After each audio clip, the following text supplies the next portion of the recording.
55절입니다. 많은 여자들이 나오죠. 그들은 평소에 자기의 소유물로 예수님의 일행들을 보살폈고 갈릴리에서부터 계속 따라오면서 식사 등을 제공했을 것입니다. 제자들이 모두 도망갔지만 여자들은 용기 있게 끝까지 주님을 포기하지 않고 골고다 현장까지 와서 지켜봄으로써 십자가의 생생한 증인이 되었습니다. 이때 남자들, 즉 예수를 아는 자들과 요한도 함께 있었습니다. 그들의 용기는 주님을 향한 순수한 사랑이었기 때문입니다. 온전한 사랑은 두려움을 극복할 뿐만 아니라 죽음도 두려워하지 않습니다. 그들이 멀리서 바라본 것은 로마 군인들이 무서워서가 아니라 경비가 삼엄했기 때문이었을 것입니다. 그러나 얼마 후에 십자가 곁으로 마리아와 요한이 접근할 수 있었다고 요한복음 19장 26절에는 기록하고 있습니다. 56절에 보면 막달라 마리아가 나오죠. 7 귀신이 나간 여자 야고보와 요셉의 어머니 마리아, 마가는 작은 야고보와 요셉의 어머니, 요한은 골로바 즉 알페오의 아내 마리아로 각기 기록하고 있습니다. 세베대의 아들들의 어머니라고 하는데 살로메이며 어머니의 이모, 예수님의 이모라고 합니다. 57절입니다. 저녁때가 되자인데 예배일인 금요일이 끝나고 안식일이 시작되는 오후 6시경이며 유대의 율법에 의하면 사형수의 시체라도 그날 해지기 전에 장사하지 않으면 안 되었다고 신명기 21장 22절 23절에는 기록하고 있습니다. 더욱이 곧 안식일과 유월절이 겹치기 때문에 빨리 서둘러야 했다고 하는데 그 이유는 시체가 성질을 더럽힌다고 생각했기 때문이라고 합니다. 로마인들은 십자가에 달린 제수들이나 새의 짐승의 밥에 되도록 내물려 두었던데 아리마대 출신의 요셉이 나오는데 예수님을 장사한 것은 제자들이나 충성된 여자들이 아니라 전혀 예상 밖의 인물인 요셉이었습니다. 그는 사무엘의 고향인 에브라임 산지 라마다임 소빔으로 추측되는 아리마다대 출신이며 존경받는 공의의 회원으로서 하나님 나라를 기다리는 자였습니다. 마가복음 15장 43절에 나옵니다. 그는 예수님에 대한 공의의 결의에 반대한 예수님의 숨은 제자이기도 했는데 로마법에는 죄인이 친척이 요구하면 시체를 내주게 되어 있었다고 합니다. 다 갈릴리에 살고 있었던 예수님의 친척들은 예루살렘에 묘가 없었으므로 사실상 그 시체를 내달라고 청할 수가 없었습니다. 18절에 보면 예수님의 시신을 요청하자라고 되어 있죠. 유대인이면 사내들인 회원인 요셉이 시체를 보거나 다루게 되는 안식일을 물론 유월절도 지킬 수가 없었습니다. 더욱이 무서운 살기가 감도는 험악한 상황에서 빌라도에게 찾아가 예수님의 시신을 달라고 용감하게 요청하는 것은 기름병을 들고 폭속으로 뛰어드는 것 같은 위험천만한 일이었습니다. 그러나 그는 자신의 지위의 명령에 치명적인 손실이 가해질 것을 알면서도 지금까지 숨겨왔던 베일을 벗고 제자임을 떳떳이 밝히면서 자리에서 우뚝 일어섰습니다. 빌라도는 명령하였다가 나오는데 무죄한 줄 알면서도 처형을 허락했던 빌라도는 계속 마음의 부담을 느끼고 있었을 것입니다. 그는 고용의 신분을 가지고 있는 요셉이 시신을 달라고 하자 현장에 갈려인 백부장에게 예수님의 죽음 여부를 확인한 다음 시신을 내주도록 명령했습니다. 9절에 보면 깨끗한 세마포가 있습니다. 질 좋고 깨끗한 아마포인데 주로 부유하거나 근세에 있는 자들이 시체를 사는 데 사용했는데 니고데모는 몰약과 침향 섞은 것을 100건쯤 가지고 왔다고 요한복음 19장 39절에 나오는데 유대인들의 장례법대로 향품과 세마포로 감쌌다고 요한복음 19장 39절에 기록합니다.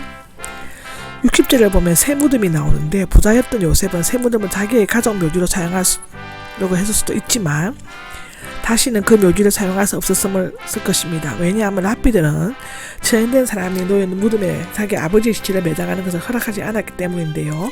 어떻게 보면 죄인은 조상의 무덤에서 장사할 수 없었으므로 새 무덤에 매장되는 것은 영광이라기보다는 죄인임을 입증한다고 볼 수 있습니다. 어쨌든 예수님의 무덤은 이사야의 예언대로 부자와 함께 있었다라고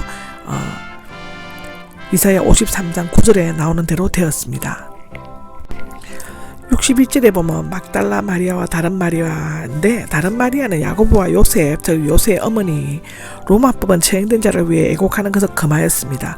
두 여자는 장례를 주관하던 요셉이든가 다른 여자들까지 다 가버린 컴컴한 무덤 맞은편에 앉아 주님을 사모하는 간절한 마음을 때문에 차마 무덤을 떠나지 못하고 애달프고 쓰라린 가슴을 달래고 있었다고 마가복음 15장 47절에는 기록하고 있습니다. 그런데 둘 이상이 법적인 증인이 된다는 당시의 상황에서 두 여자는 실로 예수님의 죽으신과 부활을 생생하게 목격한 참된 증인이 되었다고 고린도후서 3장 1절, 히브리서 10장 28절에는 기록하고 있습니다. 62절입니다. 이튿날 곧 준비일 다음 날인데 니사월 14일에 해를 넘기면서부터 15일이 시작되는 때부터 토요일 안식일을 말하는데 당시 안식일이나 큰 절기 전날은 준비일로 불렀습니다. 준비일 다음 날이라고 한 것은 일반 안식일과 6월절 기간 중에 안식일을 구분하기 위해서였거나 또는 마태가 복음서를 기록한 당시의 준비일은 그리스도께서 죽으신 날을 가리키고 있었기 때문이었을 것입니다. 이런 중요한 날에 대제사장들과 바리새인들이 안식일을 어기면서 모의를 하고 빌라도를 찾아간 것은 예수님이 평소에 3일 만에 살아나는 것이라는 말씀을 기억해내고 두려움을 느꼈기 때문이라고 하는데 그들은 평소에 예수님이 안식일을 범했다고 온갖 비난을 퍼부으면서도 자신들은 태연히 안식일을 범하고 있는 것은 실로 위선의 극치가 아닐 수 없었습니다. 한편 부활에 대해 수없이 많은 들었던 제자들은 어디론가 도망가 버리고 악의적으로 비방했던 종교 지도자들이 부활을 믿고 두려워했다는 것은 서글프고도 실망스러운 마음을 자아내게 합니다. 13절에 각하가 나오는데 주여라는 뜻이며 참으로 주라고 불러야 할 예수님은 사기꾼으로 매도하면서 덧없는 세상 권력자를 주여라고 부르는 그들에게 결코 용서받을 수 없는 악한 죄인들이었음에 틀림없습니다.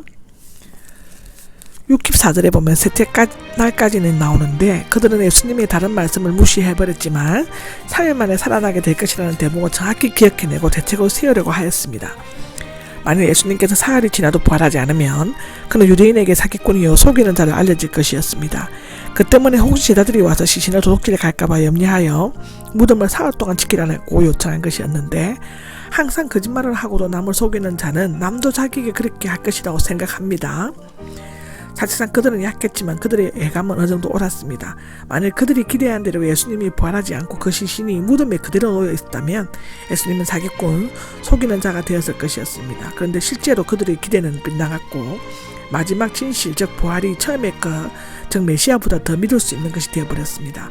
후에 팔레스타인에게 외쳤던 복음의 소식은 마치 전염병처럼 거센 불길처럼 온 유대와 사마리아 땅 끝까지 번져나갔습니다. 65절에 경비병이 있으니가 되는데 유대인에게는 군대가 없었으므로 경비병은 로마 군인들 가운데서 선택된 파수꾼이었을 것입니다. 이 말은 직설법보다 명령법으로 해석하는 것이 좋습니다. 내가 경비병들을 내어줄 테니 너희가 아는 방법대로 내 자신을 위해 튼튼히 지키라는 뜻이었다고 하는데요.